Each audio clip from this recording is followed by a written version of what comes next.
Think about that. And even though I'm kind of done with this lecture, we're going to chat about something different because we're not done with this road yet.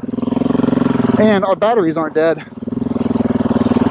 And I'm really excited to see where this comes out. And if this is blocked through their side, I'm going to go around it.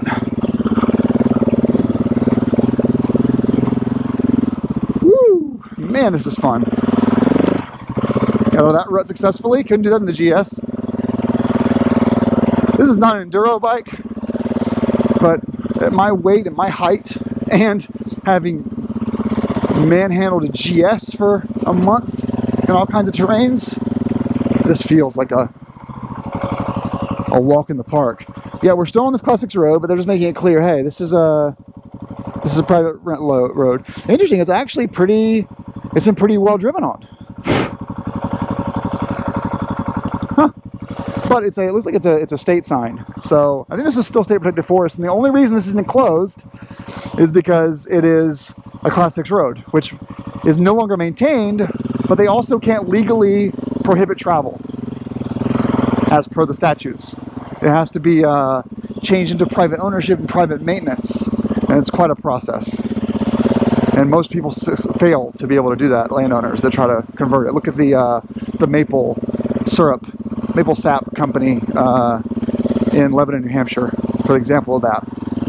That road is in dire straits. It's in total shit. You can't even walk it anymore, but they can't block it because it's a Class 6 road.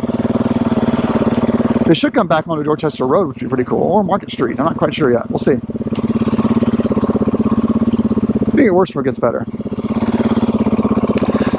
Another one which may not take as long as the previous lecture, which by the way, I appreciate you guys listening to it. It was really, the 3 or 4 of you listened to it. Thank you. There was a film in the early 2000s that really swept the nation among, a certain age and a certain kind of people. And that was the documentary, or whatever you want to call it, The Secret. And really,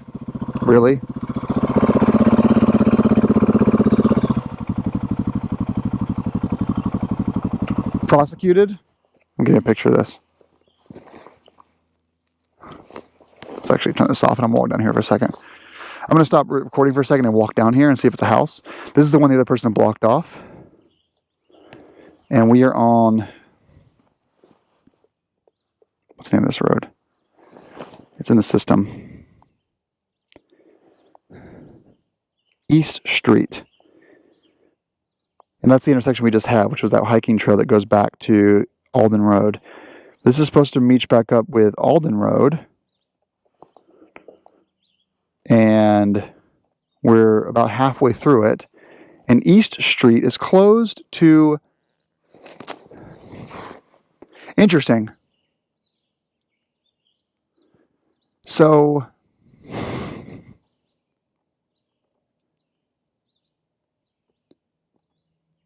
I don't know how to read the sign.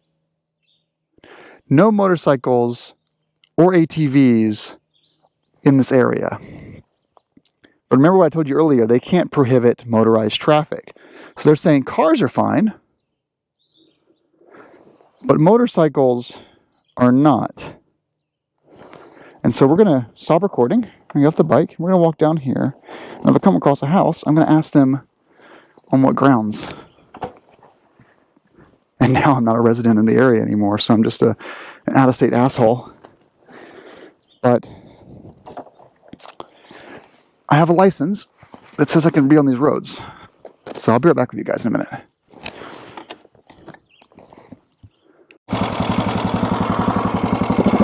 So I'm turning around, but I couldn't find a house. I think it's the end of this road, actually, is where the house is.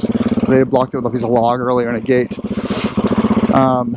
My hunch is that sign's illegal, but because no one goes back here, the town hasn't had to enforce the Class 6 road restrictions to maintain it being open.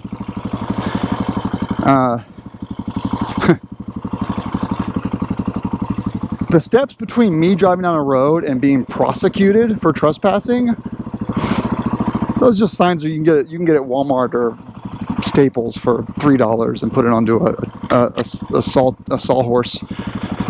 Not going to challenge it today, but I am going to go down to the office when they open at 9, the town office, and ask them for East Street status. And if they confirm it's a Class 6 road, then I'm coming back tomorrow and I'm writing down it. And I'll challenge the owner if they walk out and yell at me. That kind of shit pisses me off, though. But it's very common in New Hampshire for public roads to get closed, and then because of lack of use, just no one challenges it. That's a real sign, because that's a real trail on all trails for a national or a state forest.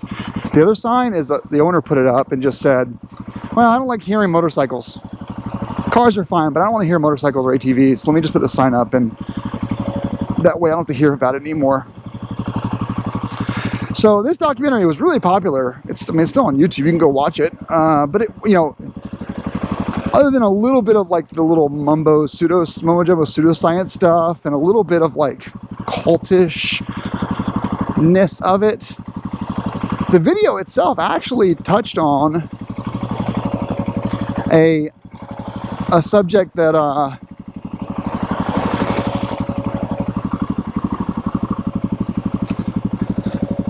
is not bullshit. And in older Egyptian Eastern philosophies, actually distills down to thought, word, and deed. And the notion is that when something originates from our soul, our spirit, because you can think with your spirit and with your brain. And so when an inspiration occurs at the spiritual level, at the metaphysical level, at the subconscious level, through a dream or through meditation or through some other act of prayer or silence or focus or just open-mindedness, just through breath control or being in a certain place, or a 5-week motorcycle trip, for example, where you're all alone with your thoughts, those thoughts are so pure because they are usually not originating from a place of ego or a place of culture or a place of influence. They are you. You, Adam, came up with these things. They are a truest, form of your ideas or your goals or inspirations. It's pretty amazing stuff. However, kind of like I always say to entrepreneurs, ideas are cheap or free. Execution is everything. It's more of a business concept. I have an idea for the world's best restaurant. It's really hard to pull off. Or the world's best semiconductor, or the world's best website. It's really hard to pull off. It requires a timing, talent, funding, securing legal rights, all kinds of other shit, location, etc. Millions of factors. But a thought that no matter where it originates from, the deepest of your subconscious levels, it occurs in a dream and you wake up feeling like, wow, I have to ride the Arctic Ocean. I have to do this. The next step in order to secure the success of this and to make that thought reality isn't to go do it. Whoa.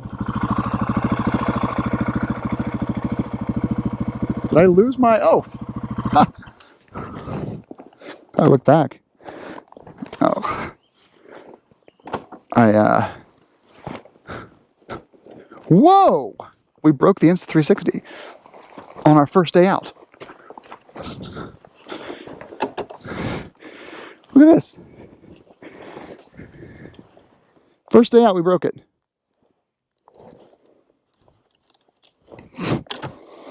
Look at that. This thing is a piece of shit. It's just plastic. Stop recording for a second. So making it tangible requires word. And because humans are, and remember, this is about manifestation. And we're not tapping into your form of God or not God. We're not talking about anything like spiritual. I'm still talking philosophy here. I'm talking about the human's ability to make something real. And in the business world, you can call it a business plan, right? But I think let's not overthink it. Some people don't think that way. Some people don't think in charts and graphs and financial statements or justifying why they should ride to the Arctic Ocean. Simply a post-it note will suffice where you write down, I will ride to the Arctic Ocean by this time next year. On a motorcycle, on a bicycle, I will walk the Arctic Ocean, I will hitchhike the Arctic Ocean, whatever. But leave it intentionally pretty vague. Don't set yourself up for, failure. Just like riding an OKR if you're in the business world. We're gonna go straight to Baker Hill Road. Now, word could also be you telling a friend, but in my experience, the way I've always manifested things with the best success, with always 100% success, and I swear to God, like, give you just one example. I was in San Francisco. I was a failed businessman, and I needed to change.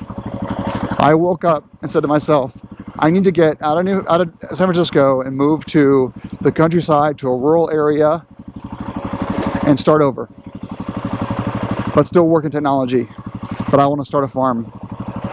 And so I woke up with that inspiration. And I think I said to myself as soon as possible, I wrote a blog post. And literally the next day, not a joke, the next day a recruiter called me from New Hampshire and said, we think you'd be a great candidate to interview for this role in this job that is 50% remote. And I looked at New Hampshire and said I could rent a place with plenty of land to have pigs and chickens and everything for, half what I'm paying in San Francisco. And it was more money per year to make the move. And so just one example of the many times where I've manifested by simply writing something down in my journal. The last part is deed. You've got to carry it out. And I feel like, again, we're not being spiritual here. This has nothing to do with your God or gods or no gods or no heavens or whatever. I'm talking about philosophical execution of things that you are driven from thought and then word to execute and then actually doing it. This is not backed in reality, but it kind of goes back to that monkey suit concept of remaining in touch with yourself. And that's deed. I feel like having the dream, you could discard a dream. It was a weird dream. I went to Berlin dressed as a woman and went to a rave, did a lot of drugs, had a time in my life. You can stop there and not write it down. But once you write it down, I feel like you've written a check to yourself. You've written a check. One weekend in Berlin. I owe you one weekend in Berlin with a mini skirt and techno music, and Euro trash techno music. At that point in this thought, word, deed exercise, you've written the check. At that point, not cashing it, and you got infinite timeline, unless you die, of course. But if you don't cash that check, my opinion, not backed in science or reality or even experience, my opinion is that over time, my subconscious, my true self, my spirit, whatever you want to call it, is going to stop giving me those seeds. It's going to be like, you know what, fine. We're going to go, by the way, we're here. No, we are here. Did we just, let's see here. That goes, let's go out a little bit. Okay, you're a little annoying. I know you're cooling the engine, but it is 7:30. I left the house at 6:30. But let's go, that's getting farther away from home. Yeah, we were just in the forest.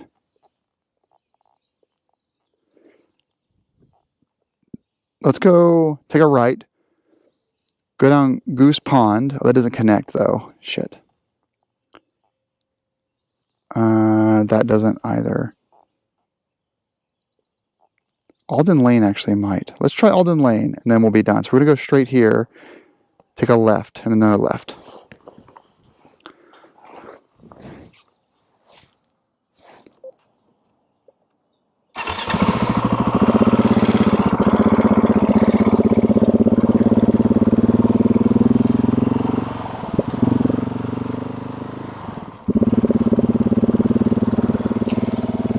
No way, we must be back in New England. When I first moved here, I was like, people here are so unfriendly.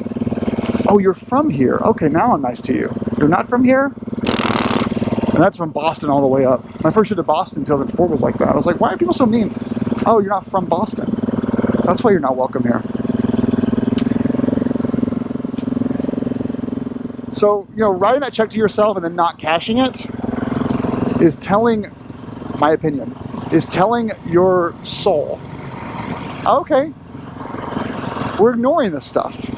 Okay, well, stop tossing it up. We're gonna take your true self and we're gonna bury it even deeper, because clearly you are your monkey suit now.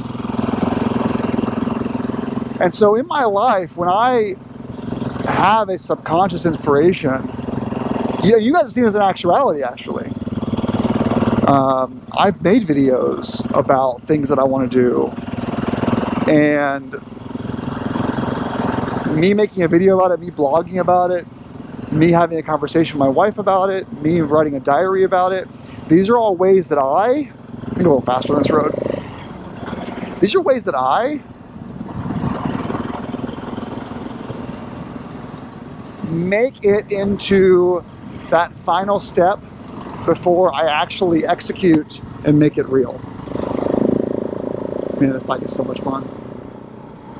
And it's so much fun to ride this bike off-road than it is in the streets of Charlotte, North Carolina.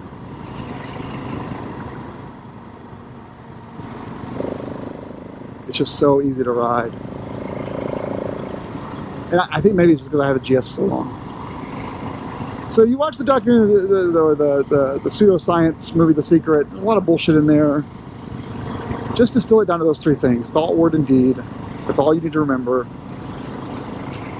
And you can choose to follow it or not. And I you know, I'm being a little bit extra credit here, but my opinion is that it really shouldn't be about financial gain. It really needs to be about, there's a deer over there in the meadow. I'm supposed to meet you on this trip, but you can't really see it from here. It's behind the grass. I think that like our unless you're truly lost, I think that our subconscious isn't driven by financial gain. It's driven by validation, recognition, completing ourselves, becoming whole, becoming closer to, you know, connecting the physical and the spiritual. And so I tend to ignore dreams about me winning the lottery. I don't go out and buy a lottery ticket. I don't tweet about playing the lottery and then go buy a lottery ticket. That's not how it works. It's a little deeper than that. All right, this includes part 1 of our philosophy section series. And I've been out for an hour now, and Heather is at work. And so grandmother is watching the kid. And so I'm going to scope this Isaac Perkins road out to Alden Lane. I'm not going to go down it today. What the fuck? Look for my shifter. I lived in Baker Hill Road for 4 years and never went down this road. I would want my dog on this road or bicycle on this road, but never went down here.